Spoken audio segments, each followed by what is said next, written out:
ಅಂತಾರಾಷ್ಟ್ರೀಯ ಪ್ರಜಾಪ್ರಭುತ್ವ ದಿನಾಚರಣೆಯ ಹಿನ್ನೆಲೆ ಗಿನ್ನಿಸ್ ದಾಖಲೆ ಮಾಡುವ ಸಲುವಾಗಿ ರಾಜ್ಯ ಸರ್ಕಾರ ಕೈಗೊಂಡಿರುವ ಮಾನವ ಸರಪಳಿ ನಿರ್ಮಿಸುವ ಕಾರ್ಯಕ್ರಮವನ್ನು ಹೊಸಕೋಟೆ ತಾಲೂಕಿನಲ್ಲಿ ಸಹ ಹಮ್ಮಿಕೊಂಡಿದ್ದು ಎಲ್ಲ ಸಾರ್ವಜನಿಕರು ಆಗಮಿಸಿ ಈ ಮಾನವ ಸರಪಳಿ ಕಾರ್ಯಕ್ರಮದಲ್ಲಿ ಭಾಗವಹಿಸಬೇಕು ಎಂದು ಹೊಸಕೋಟೆ ಬಿಇಒ ಪದ್ಮನಾಭ ತಿಳಿಸಿದ್ದಾರೆ. ಹೊಸಕೋಟೆ ತಾಲೂಕು ಆಡಳಿತ ಕಚೇರಿಯಲ್ಲಿ ಹಮ್ಮಿಕೊಂಡಿದ್ದ ಪತ್ರಿಕಾಗೋಷ್ಠಿಯಲ್ಲಿ ಮಾತನಾಡಿದ ಅವರು, ಎಲ್ಲ ಸಾರ್ವಜನಿಕರು ಕೋಲಾರ ಗಡಿ ಭಾಗದ ರಾಮಸಂದ್ರ ಗೇಟ್ ಬಳಿ ದಿನಾಂಕ 15ರಂದು ಬೆಳಗ್ಗೆ 8 ಗಂಟೆಯಿಂದ 9 ಗಂಟೆಗೆ ಪ್ರಾರಂಭವಾಗಿದೆ. ಸುಮಾರು 24 ಕಿಲೋಮೀಟರ್ ಮಾನವ ಸರಪಳಿ ನಿರ್ಮಿಸಿ ಹೊಸಕೋಟೆಯ ಟೋಲ್ ಬಳಿ ಮುಖಾಂತರ ಬೆಂಗಳೂರು ಸೇರುವುದು ಇದರ ಉದ್ದೇಶವಾಗಿದೆ ಎಂದು ತಿಳಿಸಿದ್ದಾರೆ. ಸಮಾಜ ಕಲ್ಯಾಣ ಇಲಾಖೆ ತಾಲೂಕು ಅಧಿಕಾರಿ ಸಿದ್ದರಾಜು ಮಾತನಾಡಿ, ಹೆದ್ದಾರಿಯಲ್ಲಿ ಈ ಮಾನವ ಸರಪಳಿ ಹಮ್ಮಿಕೊಂಡಿರುವ ಕಾರಣ ಎಲ್ಲ ರೀತಿಯಲ್ಲಿ ಮುಂಜಾಗ್ರತೆ ಕ್ರಮ ಕೈಗೊಳ್ಳಲಾಗಿದೆ. ಪ್ರಜಾಪ್ರಭುತ್ವದ ದಿನಾಚರಣೆಯ ಹಿನ್ನೆಲೆಯಲ್ಲಿ ಪ್ರತಿಯೊಬ್ಬರು ಭಾಗವಹಿಸಿ ಒಂದು ವಿಶೇಷ ಆಯಾಮದಲ್ಲಿ ಆಚರಣೆ ಮಾಡಲಿಕ್ಕೆ ಅಂತೇಳಿ ನಿರ್ಧಾರ ಮಾಡಿ ಗಿನ್ನಿಸ್ ವರ್ಲ್ಡ್ ರೆಕಾರ್ಡಲ್ಲಿ ಇದು ದಾಖಲಾಗೋ ರೀತಿಯಾದಂಥ ಒಂದು ಯೋಜನೆಯನ್ನು ಮಾಡಿದೆ. ಆ ಪ್ರಕಾರವಾಗಿ ಬೀದರ್ನಿಂದ ಚಾಮರಾಜನಗರದವರೆಗೆ 15ನೇ ತಾರೀಕು ಬೆಳಗ್ಗೆ 8:30ಯಿಂದ 9:00ವರೆಗೆ ಮಾನವ ಸರಪಳಿಯನ್ನು ರಚನೆ ಮಾಡ್ತಾ ಇದೆ. ಈ ಮಾನವ ಸರಪಳಿ ಸುಮಾರು 2500 ಕಿಲೋಮೀಟರ್ ದೂರ ಇರುತ್ತೆ. ಈ ಸರಪಳಿ ಹೊಸಕೋಟೆ ತಾಲೂಕಿನಲ್ಲಿ 23 ಕಿಲೋಮೀಟರ್ ದೂರ ಇರುತ್ತೆ.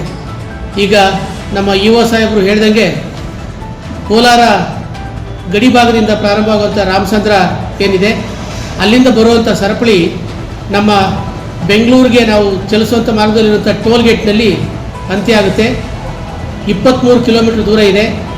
ಇಲ್ಲಿಗೆ ನಾವು 1 ಕಿಲೋಮೀಟ್ರಿಗೆ ಒಬ್ಬ ವ್ಯಕ್ತಿಗೆ 6 ಅಡಿಯ ಲೆಕ್ಕದಲ್ಲಿ 1 ಕಿಲೋಮೀಟ್ರಿಗೆ 770 ಜನರು ಇರಬೇಕಾಗುತ್ತೆ. ಈಗಾಗಲೇ ನಾವು ಇದಕ್ಕೆ ಸಂಬಂಧಪಟ್ಟಂತೆ ಎಲ್ಲ ಸಾರ್ವಜನಿಕರಲ್ಲಿ ನಾವು ವಿನಂತಿಯನ್ನು ಮಾಡಿದ್ದೇವೆ. ಇದರ ಪ್ರಕಾರವಾಗಿ ಈ ಒಂದು ಸರಪಳಿಯನ್ನು ರಚನೆ ಮಾಡೋ ಸಂಬಂಧಿತವಾಗಿ ಇವತ್ತು ನಮ್ಮ ಹೊಸಕೋಟೆ ತಾಲೂಕಿನಲ್ಲಿ ಸಕ್ರಿಯವಾಗಿರುವಂಥ ಎಲ್ಲ ಸಂಘ ಸಂಸ್ಥೆಗಳ ಅಧ್ಯಕ್ಷರು, ಉಪಾಧ್ಯಕ್ಷರು, ಕಾರ್ಯದರ್ಶಿಗಳು ಮತ್ತು ಪದಾಧಿಕಾರಿಗಳ ಸಭೆಯನ್ನು ಮಾನ್ಯ ತಹಶೀಲ್ದಾರ್ ಅವರು ಮತ್ತು ಕಾರ್ಯನಿರ್ವಾಹಕ ಅಧಿಕಾರಿಗಳ ಅಧ್ಯಕ್ಷತೆಯಲ್ಲಿ ಸಭೆಯನ್ನು ಮಾಡಿದ್ದೇವೆ, ವಿನಂತಿಯನ್ನು ಮಾಡಿದ್ದೇವೆ. ಈ ಕಾರ್ಯಕ್ರಮಕ್ಕೆ ಸಾರ್ವಜನಿಕರು ಎಲ್ಲರೂ ಕೂಡ ಪಾಲ್ಗೊಳ್ಬೋದು. 18,000 ಜನ ಈ ಒಂದು ಕಾರ್ಯಕ್ರಮದಲ್ಲಿ ಪಾಲ್ಗೊಳ್ಬೇಕಾದಂಥ ಅಗತ್ಯ ನಮಗಿದೆ. ನಾವು ಸರ್ಕಾರಿ ಶಾಲಾ ಮಕ್ಕಳುಗಳನ್ನು ಸುಮಾರು 9,500 ಮಕ್ಕಳುಗಳನ್ನು ಈ ಒಂದು ಸರಪಳಿಯಲ್ಲಿ ಭಾಗವಹಿಸೋದಕ್ಕೆ ಯೋಜನೆಯನ್ನು ಮಾಡಿದ್ದೇವೆ. ಇನ್ನು ಉಳಿದಂತೆ ಸಾರ್ವಜನಿಕರ ಹೆಚ್ಚು ಪಾಲ್ಗೊಳ್ಳುವಿಕೆಯಿಂದ ಮಾತ್ರ ಈ ಸರಪಳಿಗೆ ಯಶಸ್ಸು ಸಿಗುತ್ತೆ.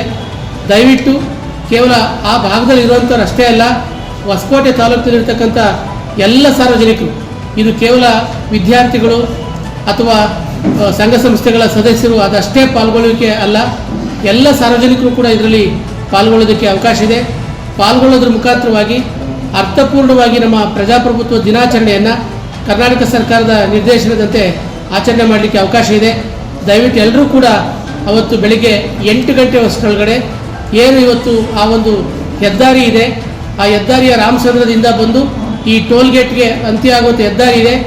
ಆ 23 ಕಿಲೋಮೀಟರ್ ದೂರದಲ್ಲಿ ತಮಗೆಲ್ಲಿ ಅವಕಾಶ ಆಗುತ್ತೆ, ತಮಗೆಲ್ಲಿ ಅನುಕೂಲ ಆಗುತ್ತೆ, ಆ ಒಂದು ಅನುಕೂಲ ಆಗುವಂಥ ಸ್ಥಳದಲ್ಲಿ ಬಂದು ಈ ಸರಪಳಿಯಲ್ಲಿ ತಾವು ಕೈ ಜೋಡಿಸಿದರೆ ಖಂಡಿತವಾಗಿಯೂ ಕೂಡ ಕರ್ನಾಟಕ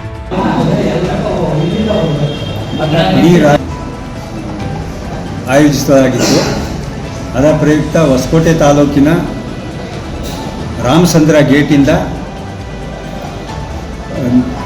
ಹೊಸಕೋಟೆ ಟೋಲ್ ಗೇಟ್ವರೆಗೂ 23 ಕಿಲೋಮೀಟರ್ ವ್ಯಾಪ್ತಿಯಲ್ಲಿ ಮಾನವ ಸರಪಳಿಯನ್ನು ಏರ್ಪಡಿಸಿ ಇದನ್ನು ಅಂತಾರಾಷ್ಟ್ರೀಯವಾಗಿ ಆಚರಿಸಲು ನಿರ್ಧರಿಸಲಾಗಿದೆ. ಅದಕ್ಕೆ ಎಲ್ಲ ಈ ಹೊಸಕೋಟೆ ತಾಲೂಕಿನ ಹೈಸ್ಕೂಲ್ ಮಕ್ಕಳು, ಕಾಲೇಜು ಮಕ್ಕಳು, ಸಾರ್ವಜನಿಕರು, ಎಲ್ಲ ಸಂಘ ಸಂಸ್ಥೆಯ ಪದಾಧಿಕಾರಿಗಳು, ಸದಸ್ಯರು, ಶ್ರೀಶಕ್ತಿ ಗುಂಪುಗಳ ಸದಸ್ಯರುಗಳು, ಜನಪ್ರತಿನಿಧಿಗಳು ಎಲ್ಲರೂ ಕೂಡ ಭಾಗವಹಿಸಿ ಈ ಕಾರ್ಯಕ್ರಮವನ್ನು ಯಶಸ್ವಿಗೊಳಿಸಬೇಕು ಅಂತ ತಾಲೂಕು ಆಡಳಿತ ಪರವಾಗಿ ಕೋರುತ್ತೇನೆ. ಅಂತಾರಾಷ್ಟ್ರೀಯ ಪ್ರಜಾಪ್ರಭುತ್ವ ದಿನಾಚರಣೆಯನ್ನು ಕರ್ನಾಟಕ ಸರ್ಕಾರ ರೂಪಿಸಿದ್ದು ಈ ಕಾರ್ಯಕ್ರಮವನ್ನು ಹೊಸಕೋಟೆ ತಾಲೂಕು ವ್ಯಾಪ್ತಿಯಲ್ಲಿ ಯಶಸ್ವಿಗೊಳಿಸಬೇಕು ಅಂತ ನಮ್ಮ ತಾಲೂಕು ಆಡಳಿತದ ವತಿಯಿಂದ ಹಲವಾರು ಕಾರ್ಯಕ್ರಮಗಳನ್ನ ಮತ್ತು ಸಭೆಗಳನ್ನ ಮಾಡಿ ಈಗಾಗಲೇ ಸಾರ್ವಜನಿಕರಿಗೆ ನಾವು ಮನವಿ ಮಾಡಿಕೊಂಡಿದ್ದೇವೆ. ಈ ನಿಟ್ಟಿನಲ್ಲಿ ಸಾರ್ವಜನಿಕರಲ್ಲಿ ನಾವು ಮತ್ತೊಮ್ಮೆ ಕೇಳ್ಕೊಳ್ಳೋದು ಏನಪ್ಪ ಅಂದರೆ ಅಲ್ಲಿ ಯಾರು ಮಾನವ ಸರಪಳಿಯನ್ನು ನಿರ್ಮಾಣ ಮಾಡೋ ಸಂಬಂಧ ಹಾಜರಾಗ್ತಾರೆ ಅವರಿಗೆ ಊಟದ ವ್ಯವಸ್ಥೆಯನ್ನು ಕಲ್ಪಿಸಲಾಗಿದೆ, ನೀರಿನ ವ್ಯವಸ್ಥೆಯನ್ನು ಕಲ್ಪಿಸಲಾಗಿದೆ. ಜೊತೆಗೆ ಆ್ಯಂಬುಲೆನ್ಸ್ ಏನಾದರೂ ಹೆಚ್ಚು ಕಡಿಮೆ ಅದು ಬಿಸಿಲಲ್ಲಿ ನಿಂತ್ಕೊಂಡವರಿಗೆ ಏನಾದರೂ ಅನಾನುಕೂಲ ಆಗಬಾರ್ದು ಅಂತ ಆ್ಯಂಬುಲೆನ್ಸ್ ವ್ಯವಸ್ಥೆಯನ್ನು ನಾವು ಕಲ್ಪಿಸ್ಕೊಂಡಿದ್ದೀವಿ. ಅದೇ ರೀತಿ ಸುರಕ್ಷತೆಯ ದೃಷ್ಟಿಯಿಂದ ನಮ್ಮ ಪೊಲೀಸ್ ಇಲಾಖೆಯಿಂದಲೂ ಕೂಡ ಎಲ್ಲ ಪೊಲೀಸ್ ಸಿಬ್ಬಂದಿಗಳನ್ನ ಅಲ್ಲಿ ನಿಯೋಜನೆ ಮಾಡಿ ಯಾವುದೇ ಅಚಾತುರ್ಯ ನಡೀಬಾರ್ದು ಅನ್ನೋ ಕಾರಣಕ್ಕೋಸ್ಕರ ಎಲ್ಲ ಮುಂಜಾಗ್ರತಾ ಕ್ರಮವನ್ನು ಈಗಾಗಲೇ ಪೊಲೀಸ್ ಇಲಾಖೆಯಿಂದ ವಹಿಸಲಾಗಿದೆ. ಅದೇ ರೀತಿ ನಮ್ಮ ಹೊಸಕೋಟೆ ತಾಲೂಕು ವ್ಯಾಪ್ತಿ ಎಲ್ಲ ಸಂಘಟನೆಗಳು ಈ ಸಂಘಟನೆ ಆ ಸಂಘಟನೆ ಅಂತ ಇಲ್ಲ, ಎಲ್ಲ ಪ್ರಗತಿಪರ ಸಂಘಟನೆಗಳನ್ನು ನಾವು ಆಹ್ವಾನ ಮಾಡಿದ್ದೇವೆ. ಆ ಕಾರ್ಯಕ್ರಮಕ್ಕೆ ಎಲ್ಲರೂ ಬರ್ತಾರೆ ಅಂತ ನಾವು ನಂಬಿಕೊಂಡಿದ್ದೇವೆ.